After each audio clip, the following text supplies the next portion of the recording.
Very good evening, students. And today, our new topic is game theory.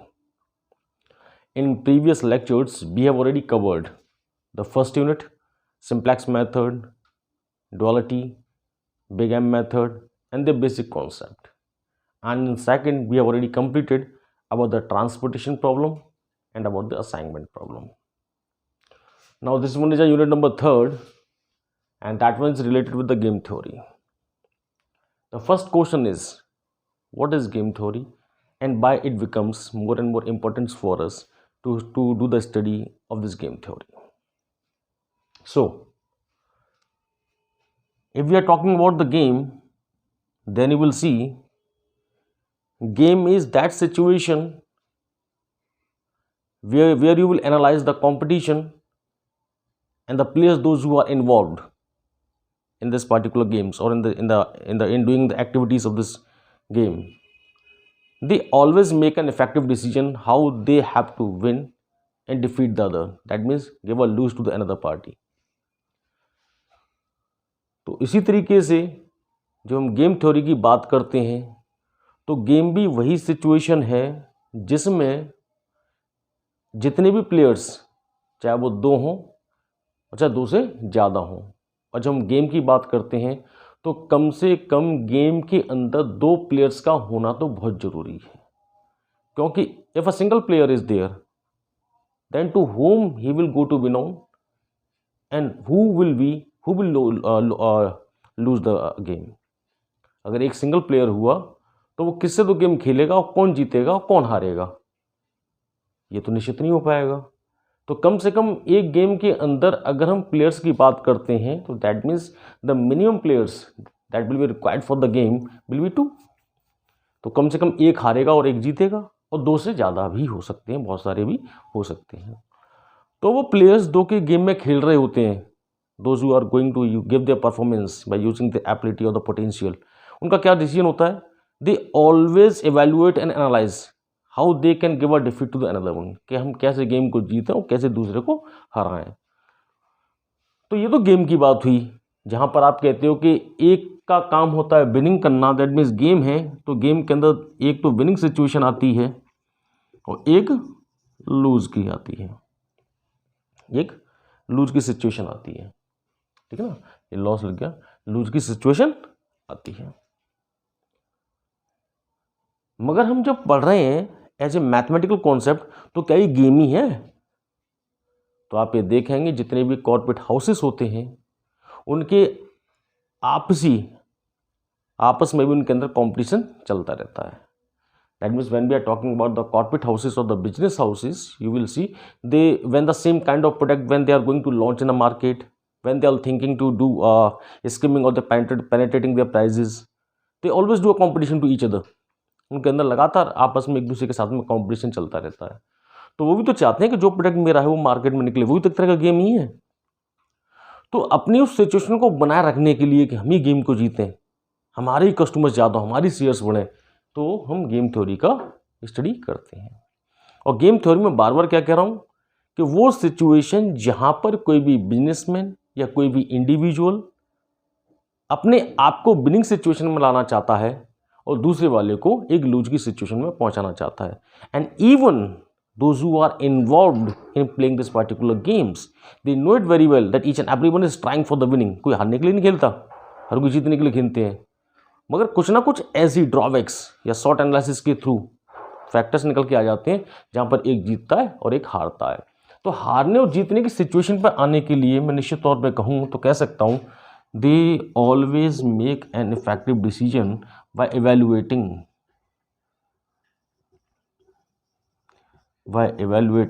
several factors. बहुत सारे factors को evaluate करके वो एक डिसीजन ले पाते हैं कि हमें कौन सी स्ट्रैटेजी यूज़ करनी चाहिए, कौन सी रणनीति यूज़ करनी चाहिए जिससे कि हम गेम को जीत जाएं, जैसे कि हमारे प्रोडक्ट्स मार्केट में ज़्यादा आने लगें, जैसे कस्टमर शेयर्स हमारे पास ज़्यादा बढ़े आए. तो ऐसी सिचुएशन में जो हम गेम थ्योरी को पढ़ेंगे तो गेम थ्योरी दो तरीके से पढ़ी जाएगी. तो मैं इसको कहता हूँ, एक सर्टेन पोजीशन पे लेते हैं कि अगर हम गेम की बात कर रहे हैं तो एक सर्टेनिटी है और एक मैं अनसर्टेन पोजीशन ले रहा हूँ.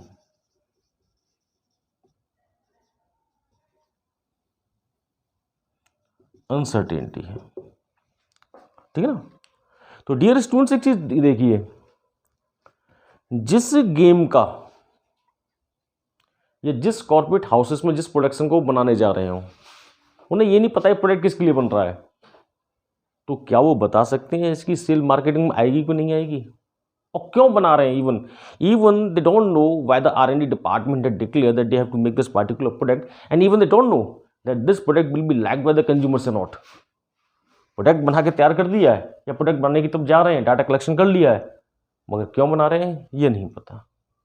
Even that type of product and services is not available by any competitor. ऐसा कोई भी प्रोडक्ट मार्केट में भी अवेलेबल नहीं है, कोई नहीं चला रहा, एंड इवन कस्टमर उसके बारे में भी नहीं जानते। तो ऐसी सिचुएशन में जहां पर हमें गेम का पता ही नहीं होता कि हम हारेंगे या जीतेंगे, भाई गेम हम जब खेलेंगे ना, या तो हम जीतेंगे या हम हारेंगे, that mean two situations are there, ठीक है ना। क्रिकेट में जैसे आपका विड्रॉल हो जाता है तो लास्ट में आपने देखा होगा उस जो टाई हो जाता है, उस टाई के अंदर भी कुछ स्पेशल ओवर्स करा के आपके DL रूल लगा के वो क्या कराते हैं, 6 बॉल करा दिए, 1 ओवर करा दिया। दैट मीन्स हार और जीत की सिचुएशन ही लेके आते हैं। जहां पर अनसर्टेन होता है, निश्चितता नहीं होती, वहां पर ना तो कॉर्पोरेट हाउसेस और ना इंडिविजुअल कोई भी गेम खेलना पसंद नहीं करता। That means in mathematics also when you will see that the uncertainty is there, we don't know anything about the fact that what kind of result will be commit out, that it will be beneficial for the society, for the people, for the corporate houses or not.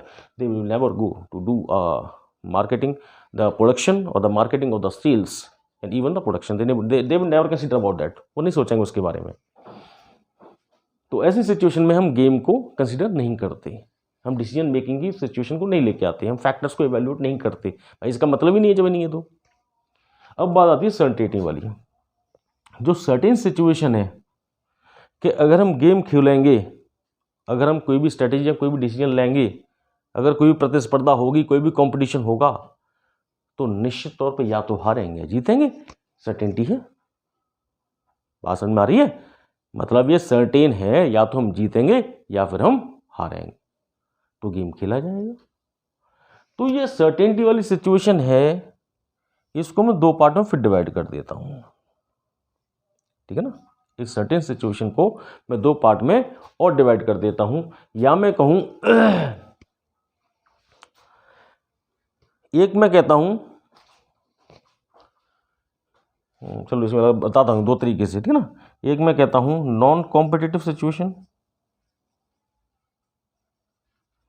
नहीं तो आपका certainty में clear हो जाता है, non competitive situation. और दूसरा होता है कॉम्पिटिटिव सिचुएशन।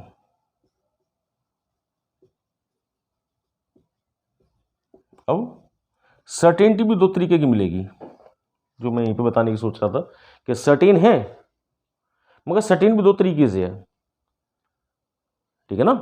कैसे? एक नॉन कॉम्पिटिटिव सिचुएशन, एक कॉम्पिटिटिव सिचुएशन है। अगर मैं गेम खेलने गया, अगर मैंने कोई भी प्रोडक्ट बना मार्केट में ला के रख दिया, या मैं कोई भी प्रोडक्ट की प्राइस बना देता हूं, ठीक है ना, या कोई भी डिसीजन ले लेता हूं, वो नॉन कॉम्पिटिटिव है। वो राजी और गैरराजी मार्केट में यूज होगा, वो राजी गैरराजी लागू करना ही पड़ेगा, लोगों को लेना ही पड़ेगा, चाहे गवर्नमेंट की पॉलिसी हो चाहे किसी की पॉलिसी हो, आपको फॉलो करनी ही करनी है। तो ऐसी सिचुएशन गेम खेल के क्या करेंगे, वो तो अनसर्टेनिटी वाली आ गई ना भैया, जीत निश्चित कर रखी है। When non competitive situation was there, then you will see we will never think it of to play a game. Reason, what type of decision you will take it on, क्या decision लोगे आप, you know it very well, this one is a non competitive situation, that means this match is totally fixed. इसमें क्या सोच विचार करना। तो ऐसी सिचुएशन के अंदर भी जहां पर सर्टेनिटी है, मगर उसके अंदर भी नॉन कॉम्पिटिटिव सिचुएशन है। आप बहुत सारे ऐड देखते होंगे, ठीक है ना, और घर के अंदर भी देखते होंगे, घरों के अंदर भी, बिजनेस हाउसेस में भी देखते होंगे।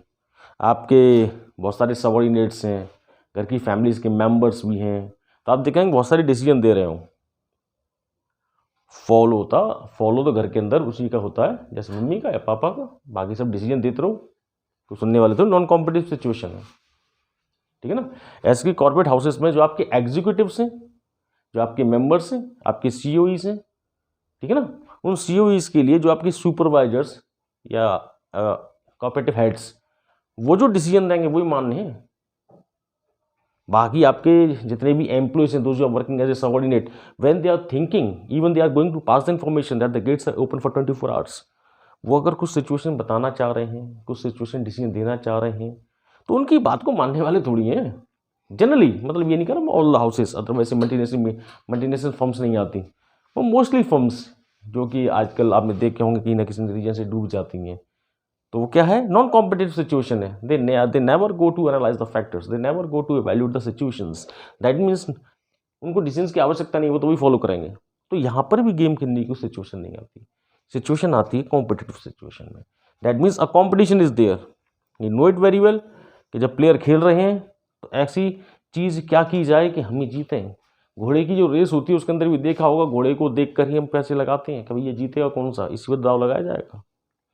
क्रिकेट मैच होता है उसमें सट्टे देखे होंगे आपने, जहाँ पर भी होता है कि ये खिलाड़ी ऐसी फॉर्म में चल रहे हैं तो उसके बाद ही सट्टा लगाया जाता है, ठीक है ना। This one is a competitive situation. क्यों, we want to win the game, not to lose the game.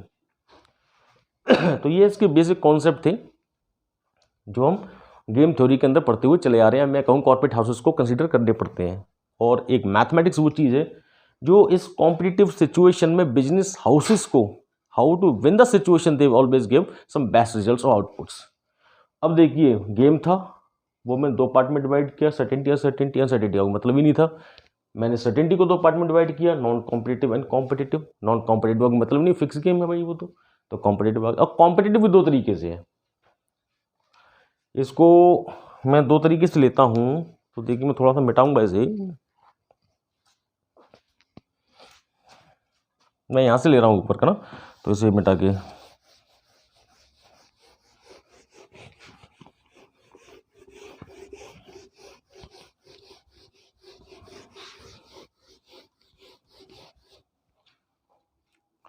तो मैंने वही आपके सामने लिया था। यहाँ पे कॉम्पिटिटिव रह गया था, competitive situation.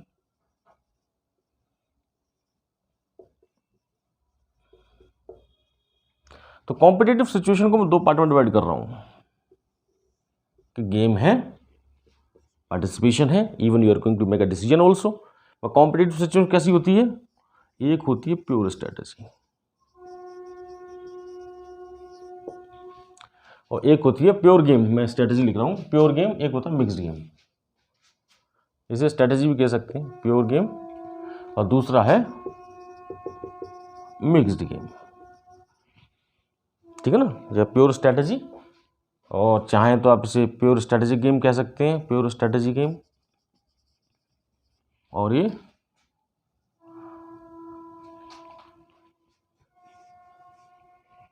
Mix strategy game, ठीक है ना, ये कह सकते हैं। अब प्योर गेम क्या है और मिक्स गेम क्या है। जब हम कोई भी कंपटीशन खेल रहे होते हैं या कोई भी बिजनेस हाउसेस को डिसीजन ले रहा होता है, तो हम सभी फैक्टर्स को एवेल्युएट करने के बाद में, सभी संभावनाओं को देखने के बाद में, that means we are going to analyse all the probabilistic aspect. हम सभी प्रोबेबिलिटिक एस्पेक्ट को मेजर कर लेते हैं, सब चीज़ को एवेल्युएट करने के बाद संभावना लगाते हैं, एक्सपेक्टेशन लगाते हैं। तो एक्सपेक्टेशन एक ही लगाएं, that means when we are going to use only one strategy, one particular strategy, हम एक पार्टिकुलर स्ट्रेटेजी का यूज करें। स्ट्रेटेजीज तो हमारे पास बहुत हैं, मगर हम एक ही पार्टिकुलर स्ट्रेटेजी का यूज़ करें। जैसे आपने कबड्डी के अंदर देखा होगा कि जब किसी को अपनी ट्रायल देने जानी होती है तो हम सबसे पहले जो इफेक्टिव बंदा दिख रहा होता है उसी को आगे भेज रहे होते हैं, उस पर दाव लगाते हैं। तो दाव लगाने वाले क्या है, players are too much more, they all of them know how to use the strategies और they on know rules and regulation, but in generally we are going to put we are making to make a particular trust on one employ, on one particular player कि भाई आप जाओ, आप खेल के आओ। That means one particular strategy you are going to adapt on. तो ऐसी सिचुएशन जहाँ पर दाव खेलने का एक ही चांस हो, एक पर्टिकुलर स्ट्रेटेजी का भी यूज़ करेंगे, वो कहलाती है प्योर स्ट्रेटेजी, ठीक है ना। बाकी स्ट्रेटेजीज जीरो है। जीरो क्यों है, आप उनको यूज़ नहीं कर रहे हो इसलिए, ठीक है ना। बाकी स्ट्रेटेजीज उनकी जीरो, या मैं कहूँ जहाँ पर सपोज करिए अगर आपकी प्रॉबिलिटी हैं तो P1 आपकी मान के चलिए 1 है और 3 प्लेयर खेल रहे हो तो P2 0 हो और P3 0 हो।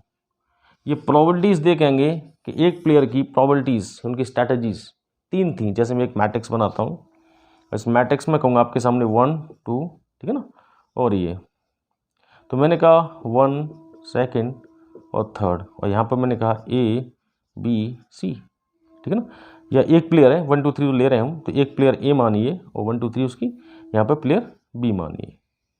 ये स्ट्रैटेजीज हैं कि आपकी 1 है, ये सेकंड है, ये थर्ड स्ट्रैटेजी है। ऐसे इसकी स्ट्रैटेजी 1 है, ये सेकंड है, ये थर्ड है, जिसमें ABC का नाम दे रहा था।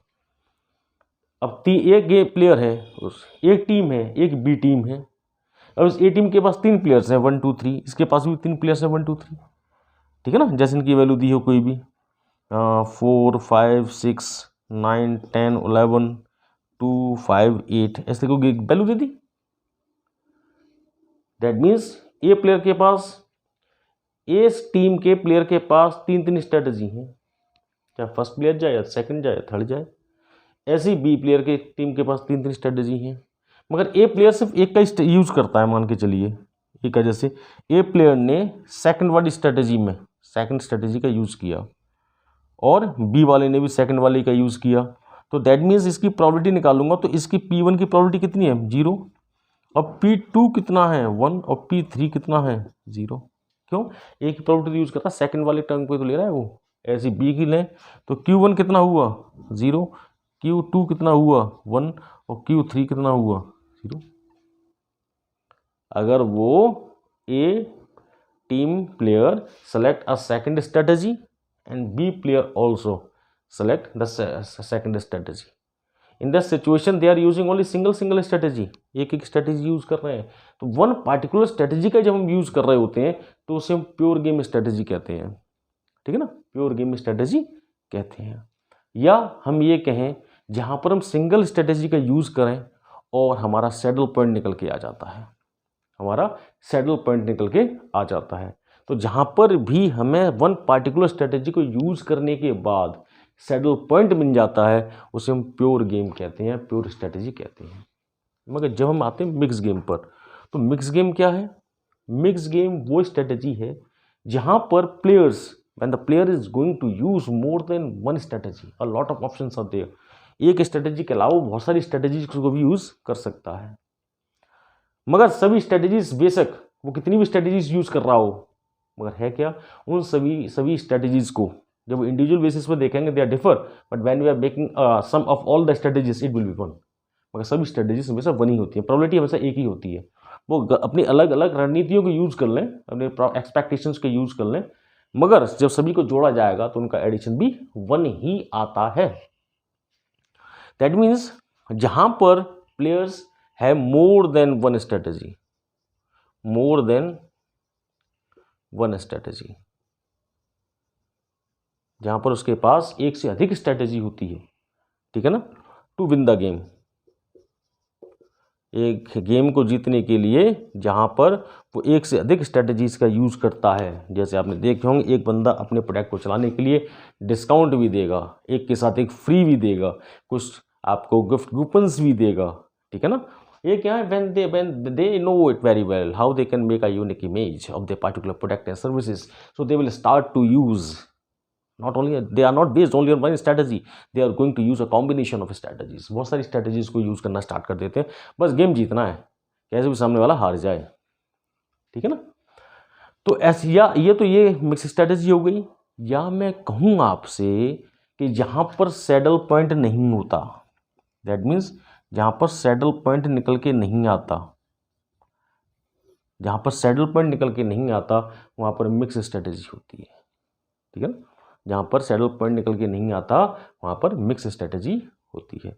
तो 2 types of games you will C in a game theory. One is pure game where you will see one particular strategy they are going to use on, and in mixed strategy there is a combination, that means more than one strategy are going to use on.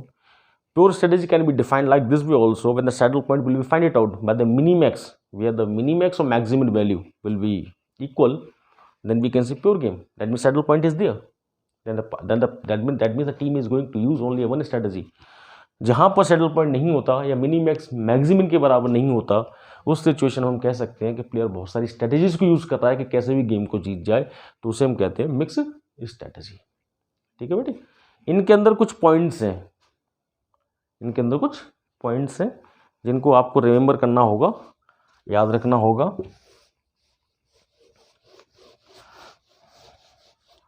ठीक है, तो बेटे इनके जो points हैं उनको मैं next video में डिफाइन करता हूँ आपके सामने। ठीक है ना। सो डियर स्टूडेंट्स, जो भी दिक्कत हो, समझ में नहीं आ रहा हो, तो fill it very freely and ask me in a chat box. I will try to give you the right answer. तो बताने की कोशिश करेंगे आपको, जो भी आपको दिक्कत आ रही हो, तो जो भी कोई क्वेरी हो आप मुझे चैट बॉक्स में शेयर करिएगा। और चैनल को अपने दोस्तों को लाइक, सब्सक्राइब और शेयर के लिए सजेस्ट भी कीजिएगा। ओके, जय हिंद।